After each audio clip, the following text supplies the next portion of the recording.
সুপ্রিয় দর্শক শ্রোতা, আমন্ত্রণ জানাচ্ছি বাংলাভিউ রাতের সংবাদে। সংবাদ আয়োজন নিয়ে বার্তা কক্ষে রয়েছি আমি সত্যজিৎ সিংহ। বিস্তারিত সংবাদের শুরুতেই জানিয়ে দিচ্ছি লতিফ ট্রাভেলস সংবাদ শিরোনাম।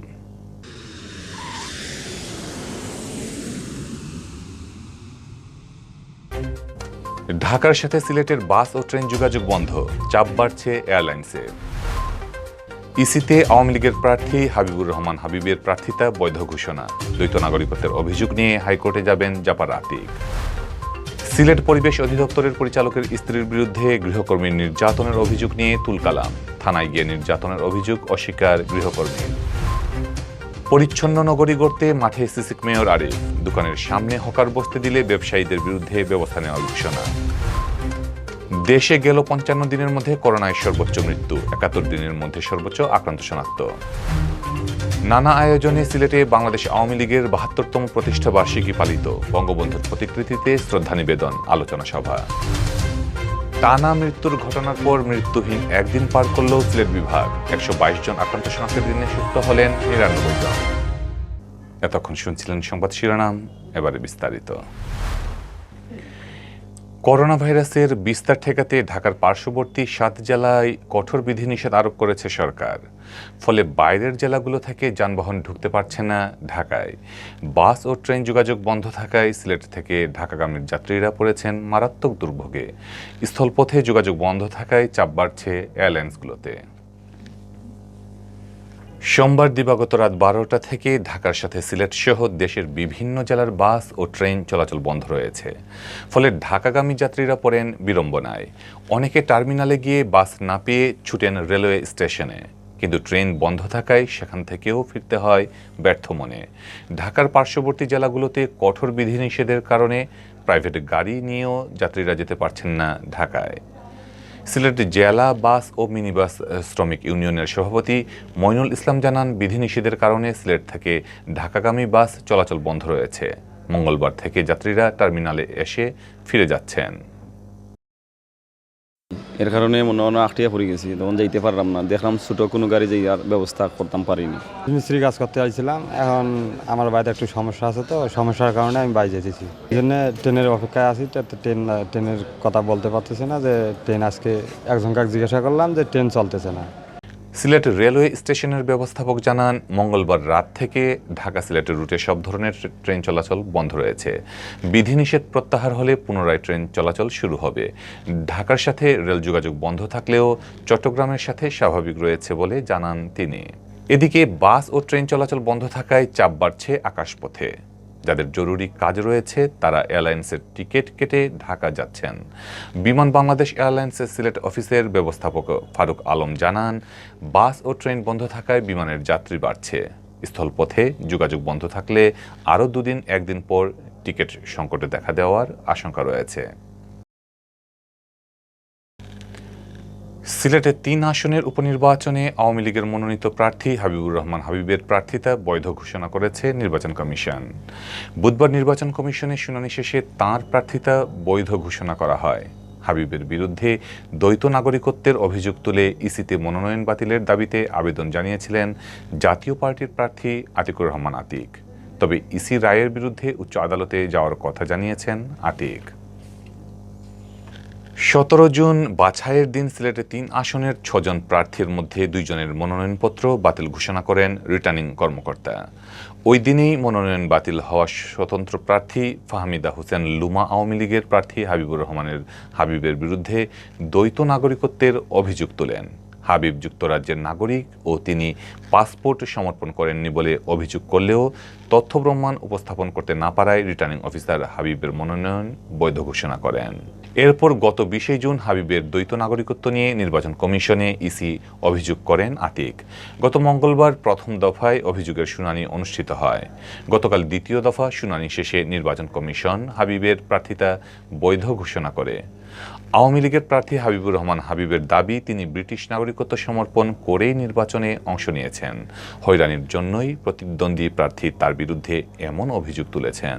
আর জাতীয় পার্টির প্রার্থী আতিকুর রহমান আতিক জানিয়েছেন, ইসির সিদ্ধান্তে তিনি সন্তুষ্ট নন, তিনি উচ্চ আদালতে যাবেন।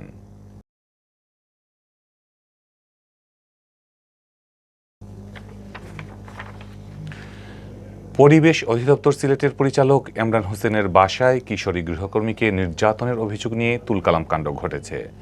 জিজ্ঞাসাবাদের জন্য ইমরান হোসেনের স্ত্রীকে থানায় নিয়ে যায় পুলিশ। সেখানে গৃহকর্মীর সাথে মুখোমুখি করা হয় ইমরান হোসেনের স্ত্রী ফারহানা আহমদ চৌধুরীকে। পুলিশের সামনে শারীরিক নির্যাতনের কথা অস্বীকার করে গৃহকর্মী, তবে ফারহানা তাকে প্রায় বকাঝকা করতেন বলে অভিযোগ করে সে। ফারহানা সিলেটের পূবালী ব্যাংক কদমতলী শাখার প্রিন্সিপাল অফিসার। সিলেট নগরীর শাহজালাল উপশহরের ই ব্লকের ১ নং রোডের ১১ নং বাসা ফিরুজা মঞ্জিলের ৪ তলায় পরিবার নিয়ে থাকেন পরিবেশ অধিদপ্তরের পরিচালক ইমরান হোসেন। বুধবার সকালে ইমরান হোসেনের বাসার একটি বাথরুম থেকে গৃহকর্মী রুনার চিৎকার শুনতে পান প্রতিবেশীরা। এ সময় তাকে বাথরুমে দরজা লাগিয়ে রাখা হয়েছে বলে অভিযোগ করে সে। তাকে উদ্ধারের জন্য লোকজনকে ডাকতে শুরু করেন রুনার অভিযোগ শুনে ইমরানের প্রতিবেশীরা স্থানীয় কাউন্সিলর সালে আহমদ সেলিমকে খবর দেন। বিকেল ৩:৩০টার দিকে কাউন্সিলর সেলিম ঘটনাস্থলে গিয়ে স্থানীয়দের কাছ থেকে বিস্তারিত শুনে শাহপুরান থানা পুলিশকে খবর দেন। বিকেল ৪টার দিকে একদল পুলিশ ইমরান হোসেনের বাসায় পৌঁছলে তার স্ত্রী ফারহানা প্রথমে পুলিশ বাসায় ঢুকতে বাধা দেন। পরে কয়েকজন মহিলা পুলিশ ঘরে ঢুকে গৃহকর্মী রুনাকে বের করে নিয়ে আসে। নির্যাতনের অভিযোগ অস্বীকার করে ফারহানা বলেন, গত ২২শে মে ওই মেয়েকে কাজের জন্য বাসায় নিয়ে আসেন, কিন্তু আসার পর থেকেই সে কিছুটা অস্বাভাবিক আচরণ করতে থাকে এবং বাসা থেকে চলে যেতে চায়। যে লোক ওই মেয়েকে এনে দিয়েছিল বৃহস্পতিবার ওই লোক এসে তাকে নিয়ে যাওয়ার কথা, কিন্তু এরই মাঝে বুধবার সে ফারহানার ২ সন্তানকে মারধর করে বাথরুমে ঢুকে ভেতর থেকে সিটকিনি আটকে চিৎকার চেঁচামেচি করে লোক জড়ো করে বিব্রতকর পরিস্থিতির সৃষ্টি করে। এদিকে বিকেল ৫টার দিকে ফারহানা আহমদ চৌধুরী ও গৃহকর্মী রুনাকে জিজ্ঞাসাবাদের জন্য থানায় নিয়ে যায় শাহপুরান থানা পুলিশ। থানায় গৃহকর্মী রুনা শারীরিক নির্যাতনের অভিযোগ অস্বীকার করে বলে জানিয়েছেন শাহপুরান থানার ওসি সৈয়দ আনিসুর রহমান।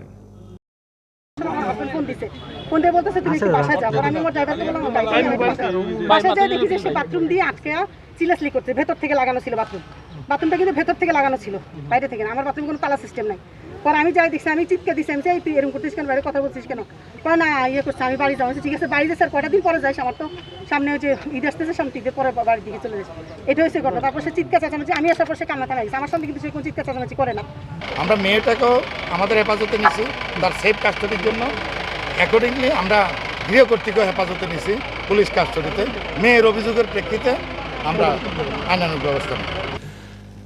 পরিচ্ছন্ন নগরী গড়তে মাঠে নেমেছেন সিলেট সিটি কর্পোরেশনের মেয়র আরিফুল হক চৌধুরী।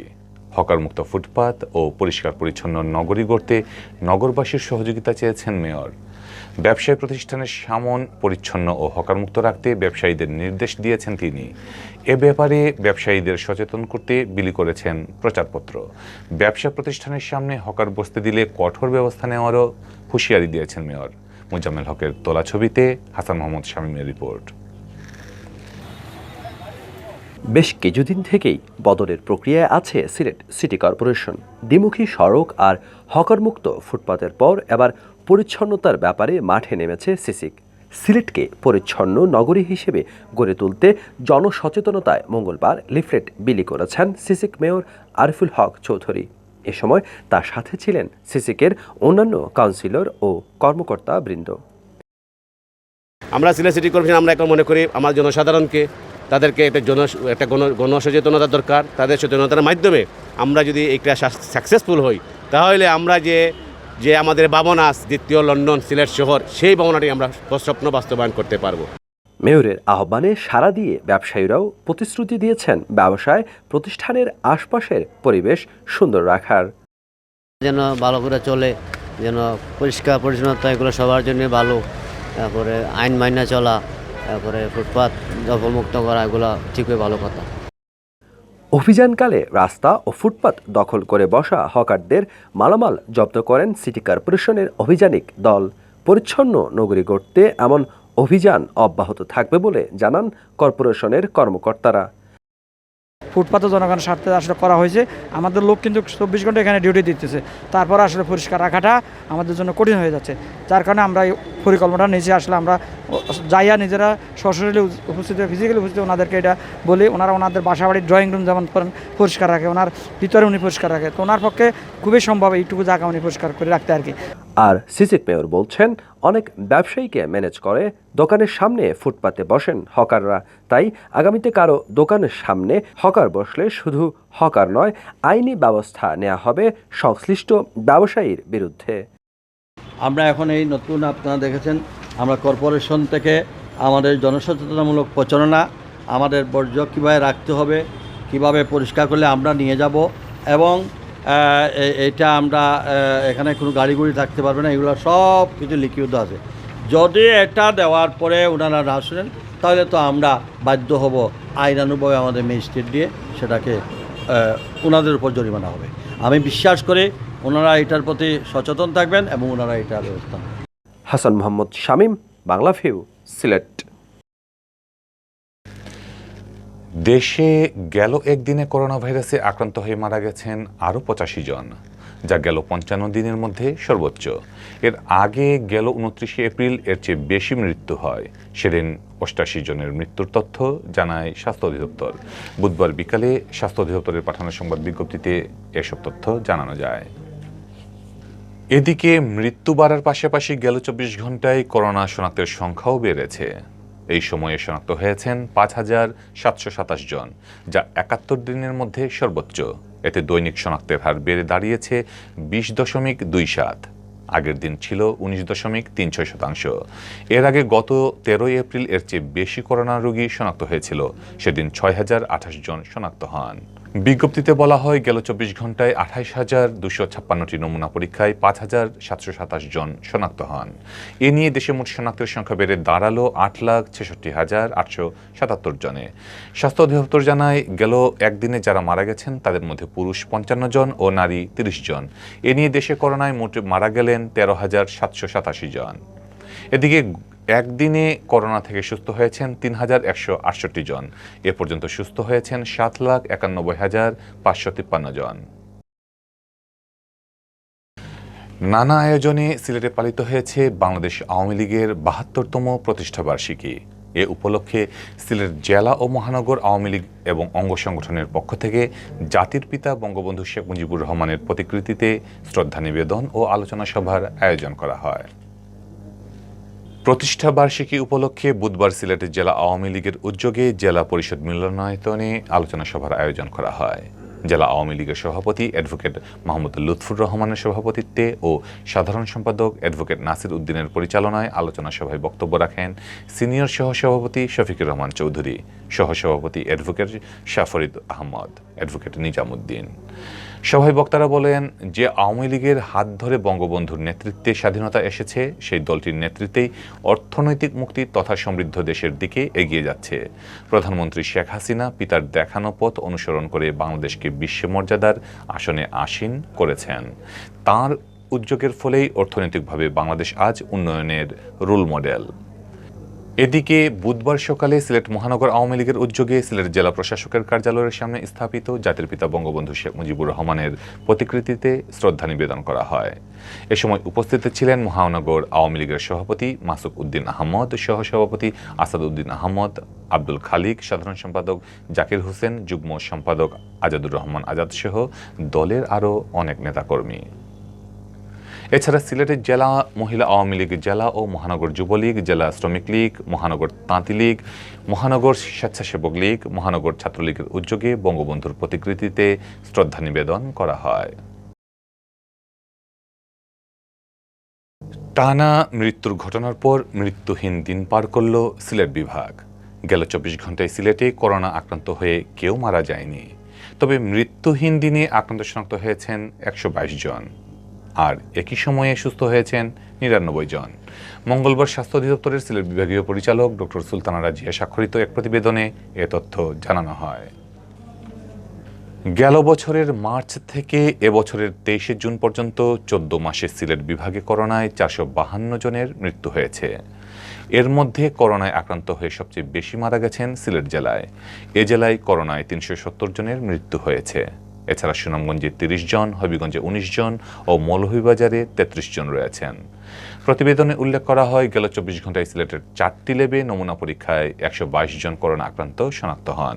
এর মধ্যে সিলেট জেলার 78 জন, সুনামগঞ্জে 3 জন, হবিগঞ্জে 10 জন, মৌলভীবাজারে 19 জন ও সিলেট ওসমানী মেডিকেল কলেজ হাসপাতালে চিকিৎসাধীন রোগী 12 জন রয়েছেন। নতুন এই 122 জন সহ সিলেট বিভাগে করোনা প্রমাণিত রোগীর সংখ্যা দাঁড়িয়েছে 24,527 জন। এর মধ্যে শুধুমাত্র সিলেট জেলায় আক্রান্ত হয়েছেন 16,246 জন। এছাড়া সুনামগঞ্জে 2,900 জন, হবিগঞ্জে 2,531 জন ও মৌলভীবাজারে 2,778 জনের করোনায় আক্রান্ত শনাক্ত হয়েছে। গেল 24 ঘন্টায় সুস্থ হয়েছেন 99 জন। এর মধ্যে সিলেট জেলার 80 জন, সুনামগঞ্জের 9 জন ও মৌলভীবাজারের আরও 10 জন রয়েছেন। এ নিয়ে সুস্থ হওয়ার সংখ্যা দাঁড়ালো 22,956 জন। এর মধ্যে সিলেট জেলার 15,512 জন। এছাড়া এখন পর্যন্ত সুনামগঞ্জে 2,803 জন, হবিগঞ্জে 2,092 জন ও মৌলভীবাজারে 2,549 জন সুস্থ হয়েছেন।